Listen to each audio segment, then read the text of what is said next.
প্রথম নীল খেলোয়াড় নানচাই বেংদের জন্য একটি অনুরোধ রয়েছে। ক্ষেত্র গ্রহণ করুন।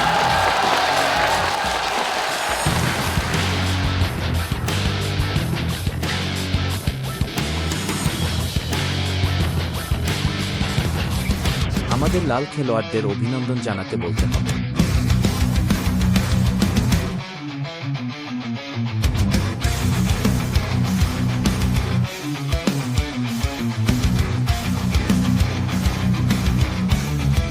নীল সাইড প্লেয়ার নানচাই থাইল্যান্ডের 24 বছর বয়স, উচ্চতা 176 সেমি, ক্যারিয়ারের রেকর্ড 99টি গেম, প্রতিপক্ষের বিরুদ্ধে 52টি জয় এবং 21টি কেও।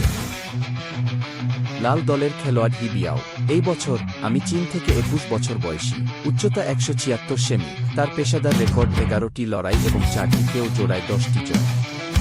সে এখনও খুব তরুণ খেলোয়াড়। এই গেমটি সবার জন্য কি নিয়ে আসবে তার অপেক্ষা রয়েছে। তবে এই খেলার রেফারি ছিলেন হু ওয়েই হাও, দয়া করে প্রশংসা করুন। হ্যালো শ্রোতা বন্ধুরা, ইমেইল লিজেন্ড ওয়ার্ল্ড ফাইটিং চ্যাম্পিয়নশিপে আপনাকে স্বাগতম। একটি 65 কেজি প্রতিযোগিতা।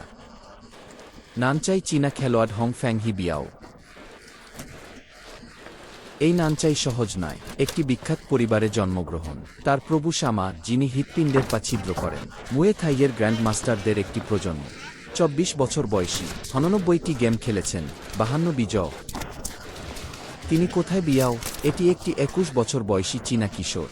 হ্যাংশাও, চীন, 11 ম্যাচে 10টি জয়। এই নানচাই, তিনি থাই গ্যালেনের চ্যাম্পিয়নও। সত্যিই শক্তিশালী। 24 বছর বয়সী, বয়সও উপযুক্ত, প্রতিযোগিতার অভিজ্ঞতার প্রায় 100টি গেম। উত্থানের জন্য এটি সঠিক সময় ছিল। হৃদয় ছিদ্রকারী পা, বালির ঘোড়া পায়ে লাথি মারতে ভালো। এখন দেখে মনে হচ্ছে এটি অন্য একটি সান্ডা প্রশিক্ষণের মৌলিক বিষয়গুলি পাওয়ার স্বাধীনতা।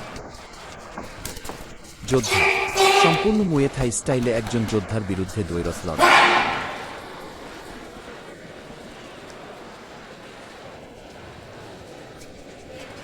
এই হি বিয়াও একজন খেলোয়াড়। বারুদ ডাকনাম। মাঠে এটা মাত্র 1 পয়েন্ট। একটি খুব বিস্ফোরক অর্থ। বারুদ শামার সাথে সাক্ষাতের গ্রাউন্ড ডেট দেখুন। ফলাফল কি হবে? আপনি কি অন্য পক্ষকে পুড়িয়ে ফেলতে পারেন? আমি তখনও সেই 2 হাতের মধ্যে রক্ষণাবেক্ষণ করছিলাম। তারপর সামনের পা তুলুন। নড়াচড়া করো না, আপনার আক্রমণের জন্য অপেক্ষা করছি। নানচাই ত্রিমাত্রিক আক্রমণ। দুজনেই জড়িয়ে পড়েছেন। একবার মাঝখানে জায়গা হয়ে গেলে ব্যবধান, তৎক্ষণাৎ ভিতরে যাও। এটা এখনও অনুভূত।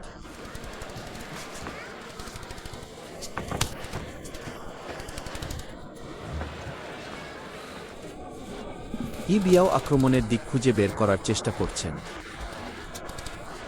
এবং নানচাই আত্মবিশ্বাসী বলে মনে হয়। দুজনের উচ্চতা সমান। এই হাঁটু খুব নির্ভুল।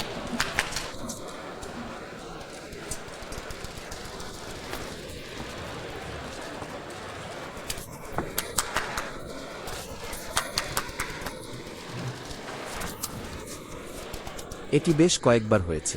এই তখনই হি বিয়াও আক্রমণ করেছিলেন। নানচাইয়ের সামনের পা ব্লকটি ভেসে নিয়ে গেল। খুব সুনির্দিষ্ট। কিন্তু এই নানচাই এখনও আছে। একবার অবরোধে প্রবেশ করলে এমন সময় রয়েছে যখন মাঝারি পরিসরের ঘুষি হয়। এটি একটি বড় ব্যাক পাঞ্চ। খুব থাই ঘুষি। মুষ্টি মূলত পুরো শরীরকে চাপ দেয়। প্রতিবার আপনি অন্য ব্যক্তিকে ধাক্কা দিতে চান। প্রকৃতপক্ষে একবার আঘাত করা খুব প্রাণঘাতী। তবে এটি আঘাত করা সত্যিই সহজ নয়, কারণ এটা থাইল্যান্ড। কারণ ভিতরে ঘেরাও আছে। তাই সে তার পুরো শরীরে ঘুষি মারল। কবর দেওয়ার পর তিনি পরবর্তী গতিবিধির সাথে তাল মিলিয়ে চলতে না পারার ভয় পান। আমি তৎক্ষণাৎ ভেতরে ঢুকে পড়লাম। অবিলম্বে ভিতরের অংশটি শুরু করুন। আপনি দেখুন, এইমাত্র আমরা স্লো মোশন রিপ্লে দেখেছি। নানচাই একটি বড় ব্যাক পাঞ্চ দিয়ে এগিয়ে যায়। এই ঘুষি সত্যিই ভারী। শেলফ টানুন। এটি একটি ধনুক আঁকতে এবং তীর মুক্ত করতে। প্রথম রাউন্ড। আসলে আমি মনে করি নানচাই আমরা যতটা দেখেছি তার চেয়ে বেশি মুয়ে থাই যোদ্ধা। তার আক্রমণের ফ্রিকোয়েন্সি এখনও বেশি। এটি ছন্দের ক্ষেত্রেও কিছুটা দ্রুত। থাইদের 8 বাহু আন্দোলনের একটি নৈপুণ্য। এই হাঁটু, এই সময়েই এটি একত্রিত হয়েছিল। এই হাঁটু এই ধরনের সেলাই মধ্যে সেলাই করা হয়। এটা সত্যিই সঠিক, এমনকি দুই পক্ষের মধ্যে জট পড়ার প্রক্রিয়ায়ও। এই হাঁটু তৎক্ষণাৎ উপরে উঠে যায়, আর বাহিনী খুব ভালো। ডান দিকে আপনি দেখুন, তার সামনের পা সত্যিই সত্য। যখন এই হিবিয়াও ভিতরে গিয়ে এই সামনের হাতে ঘুষি মারতে চেয়েছিলেন, সে তার পা মাঝখানে ঝাড়ু দিন, অন্য ব্যক্তির পাজর ঝাড়ু দিন, একই সময়ে শরীরের পিছনে। হিবিয়াওর এখনও ভিতরে গিয়ে অন্য পক্ষের সাথে লড়াই করা উচিত। এখন আসুন মাঝারি এবং দীর্ঘ দূরত্বে আঘাত করার দিকে নজর দেওয়া যায়। লেগ টেকনিকের ক্ষেত্রে হিবিয়াও তার প্রতিপক্ষের সাথে লড়াই করতে পারে না। সে তখনও কিছুটা দ্বিধাগ্রস্ত ছিল, কারণ তাকে কেবল আক্রমণাত্মক ঘুষির মতো একটি পদক্ষেপ নিতে হবে। আপনি দেখতে পাচ্ছেন নান চাইয়ের সামনের পা উঁচু করা হয়েছে। এটি সোজা আরোহণের সাথে একটি লাথি হওয়া উচিত। একবার আপনি আরাম নিলে, আমার হাঁটু লিফট তৎক্ষণাৎ আমার সামনের পা দিয়ে একটি সুইপ কিকে পরিণত হয়েছিল। ডান দিকে আপনি যদি ভিতরে যেতে চান, তবে এটি আসলে দরজা খোলার জন্য। আপনার দরজা আপনাকে অবরুদ্ধ করছে। এই দরজাটা ঠিক নানচাইয়ের লাথি আর লাথি মারছে। আমি মনে করি হিবিয়াও যদি ভিতরে যেতে চায়, তার সামনের পায়ের এই সামনের পা বাইপাস করার জন্য এমন একটি সরলরেখা অবরুদ্ধ করুন। হ্যাঁ হ্যাঁ, উভয় পক্ষেই যান। আপনি যদি সঠিক হন, তবে একটি বৃত্তাকার পদ্ধতি গ্রহণ করুন, অথবা আপনি কিছু ফিন ব্যবহার করেন। ডান দিকে প্রতিপক্ষকে ধোঁকা দেয়। তিনি এমওয়ে পাঠানোর পরে আপনি তৎক্ষণাৎ ভিতরে যাবেন। আপনি দেখতে পাচ্ছেন এটি কেবল একটি সাধারণ। যখন অন্য পক্ষ ভিতরে যায়, অন্য পক্ষ তার পা উঁচু করে দিন। One top out. আমি তোমাকে অনুসরণ করব। আপনার মুষ্টি থেকে আপনার দূরত্ব বজায় রাখুন। আপনি এখনও এটি আঘাত করতে পারবেন না। তোমাকে পিছনে ঠেলে দাও। হিবিয়াওকে সত্যি এর জন্য আরও সংমিশ্রণ খেলতে হবে। ভেরিয়েবল লাইন, মুষ্টি এবং পা থাকতে হবে উপরে এবং নিচে, বাম এবং ডান। এটি কেবল একটি এক পয়েন্ট আক্রমণ। তার ডিফেন্স ভেঙে ফেলা সত্যিই সহজ নয়। এখন এটি কিছুটা উন্নত এবং আমি শুরু করিনি। হ্যাঁ হ্যাঁ, অনুভূতি।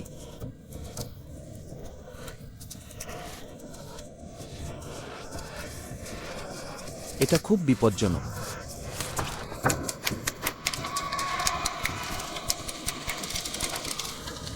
আপনি দেখুন, যখন আমরা মুয়ে থাই খেলোয়াড়রা সাধারণত একে অপরের ঘুষির মুখোমুখি হই, প্রতিরক্ষার মূলত দুটি উপায় রয়েছে। একটি হলো শরীর পিছু হচ্ছে, পিছনে ঝুঁকে পড়ুন এবং একই সাথে আপনার হাত সমর্থন করুন। আপনাকে ব্লক করুন, আপনার তিনটি ঘুষি আবার এড়িয়ে যান। এটি আপনাকে আলাদা করে দিতে পারে। আরেকটা আছে, আপনি বিশেষ করে তীব্রভাবে আক্রমণ করেন। এই অভ্যন্তরীণ ঘেরাওয়ের সুবিধা নিন। শুরুর এই ধরনের কর্মকাণ্ড, আপনার মাথা কবর দিন এবং আপনার মাথা নিচু করুন। আপনার ঘুষি এড়িয়ে যাওয়ার পরে লাশ কাছাকাছি আছে, আপনি কোনো পার্থক্য করতে পারবেন না।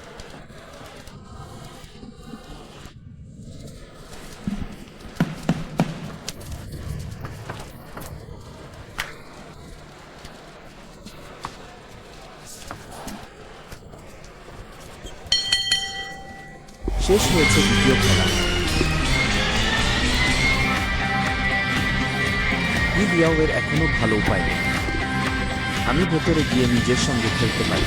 সম্মিলিত বক্সিংয়ের এমন একটি সুবিধা। তৃতীয় ম্যাচে তাই মনে হয় হিবিয়াও নিজের উপর থাকা উচিত। আমি কিভাবে এর মধ্যে প্রবেশ করতে পারি? একটা উপায় ভাবুন। দক্ষিণের দিকে মুখ করে।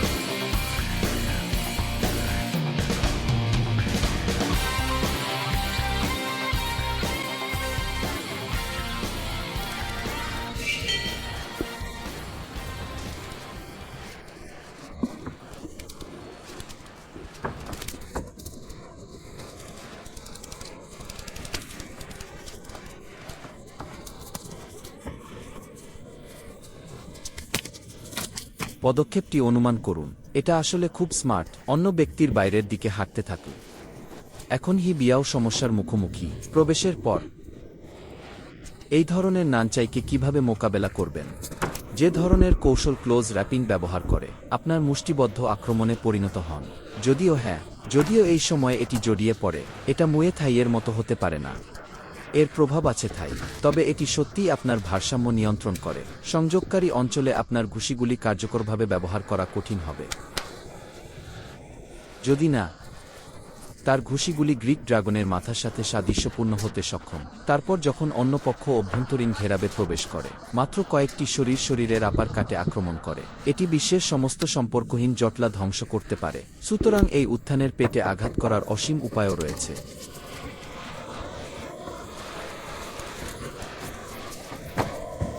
এই নান অনুমানটি তুলনামূলকভাবে শিথিল। তুলনামূলকভাবে বলতে গেলে প্রতিপক্ষ হি বিয়াও এই শরীর একটু শক্ত, তাড়াহুড়ো করে এটি করার কোনো উপায় নেই। আসলে আপনি দেখতে পাচ্ছেন আমরা এখন কি দেখছি, এটি তৃতীয় রাউন্ডে খেলা হয়। নান চাই সত্যিই দ্রুততর। ঘুষি মারার ক্ষমতা সাধারণত চুষে নেওয়া হয়, যদিও আছেন, তবে খুব বেশি হিট পর্যন্ত নেই। কার্যকর হত্যাকাণ্ড বিশেষ ভারী নয়, প্রকৃতপক্ষে কার্যকর হিট রয়েছে। প্রতিপক্ষের শরীরে আঘাত করুন। সম্ভবত এটি বাহুতে একটি হত্যা ছিল। ডান দিকে আপনি দেখেন, তবে তিনি স্বাচ্ছন্দ্য বোধ করছেন, খুব রিল্যাক্স। তুলনামূলকভাবে বলতে গেলে হি বিয়াও আলগা হওয়া উচিত। আরও উপায় আছে, অন্য ব্যক্তির বাইরের দিকে আরও সরান। তথাকথিত তিনি আবার একজন খেলোয়াড়। এটি একটি এমএমএ রাইডিং পজিশন। এই অবস্থানে আপনি মাটিতে পিটুইটারি পেশি করা উচিত। নান চাই মাটিতে পড়ে গেলে হি বিয়াওকে চাপ দেওয়ার জন্য তাদের দুজনকে ব্যবহার করেছিলেন। আপনি একটি সংক্ষিপ্ত বিরতি নিতে পারেন। আমি তো মনে করি এটি কিছুটা নেতিবাচক। আপনি দেখুন, এই মুহূর্তে এটি একটি আধা হাঁটু এবং অর্ধপায়ের একটি ছিল। এই দূরত্ব একটু দূরে। এই পাটি ঝাঁকুনি দিয়ে হি বিয়াওয়ের মাঝখানে আঘাত করা যেতে পারে। হ্যাঁ, যদি এটি ভিতরে যায় তবে এটি হাঁটু। এই ম্যাচটি এমএমের জন্য খুবই সন্দেহজনক। এটা আবার একটি যাত্রা। আমরা কমব্যাট পাওয়ার কিকবক্সিং খেলছি। এই নানচাইকে মনে করিয়ে দিতে ভুলবেন না, রাইডিং অর্থহীন। নানচাই কিছুটা অনুভব করেছিলেন যে এই সময়ে তার জয়ের সুযোগ রয়েছে। আমরা অবাধ লড়াইয়ে আছি। প্রকৃতপক্ষে এটি উৎসাহিত করা হয় না। এটা খেলার দ্বিতীয়ার্ধ। আমার মনে হচ্ছে আমি একটি বড় প্রতিযোগিতায় জিতছি। আমি শিথিল হতে শুরু করেছি বা নেতিবাচকভাবে যেতে শুরু করেছি। সংঘর্ষ, তবে থাইল্যান্ডের স্থানীয় মুয়ে থাই প্রতিযোগিতায়। এক্ষেত্রে প্রায় প্রতিটি খেলায় শুধু বলুন যে একজন খেলোয়াড় নিজেকে প্রতিষ্ঠিত করেছে। বড় জয়ের ক্ষেত্রে পঞ্চম ইনিংসে দ্বিতীয়ার্ধে আর কোনো অপরাধ হবে না। আজকের খেলা, এই দুই খেলোয়াড়, আমি মনে করি নানচাই। যদিও তিনি একটি বিখ্যাত পরিবারে জন্মগ্রহণ করেছিলেন, তার কয়েকটি লাথি ছিল। এটি তার প্রতিপক্ষের বাহুতে আঘাত ছিল, অথবা ধরের উপর। কিন্তু এই হত্যাকাণ্ড, এটি সত্যিই মনে হয় না যে আমরা অতীতে এটি দেখেছি। হি বিয়াওয়ের পাটিপুর, এমনকি যদি এটি প্রতিপক্ষের বাহুতে একটি লাথি হয়, অন্য পক্ষ অসহনীয়। আচ্ছা, আরেকটা খেলা। শেষ পর্যন্ত এই খেলায় কে জিততে পারে? আমরা রেফারির অপেক্ষা রয়েছি। আমাদের ফাইনাল গ্রেড দিন। পরবর্তী ঘোষণা করা হয়েছে। এই ম্যাচের চূড়ান্ত ফলাফল। বিচারক নং 1 ছিল 29-28, নং 2 29-28 রায় দিয়েছে, নং 3 28-29 রায় দিয়েছে। চূড়ান্ত ফলাফল জিতেছে লাল পক্ষ। স্বল্প ব্যবধানে জয়। তবে আমাদের এখনও আমাদের চীনা খেলোয়াড় হি বিয়াওকে অভিনন্দন জানাই।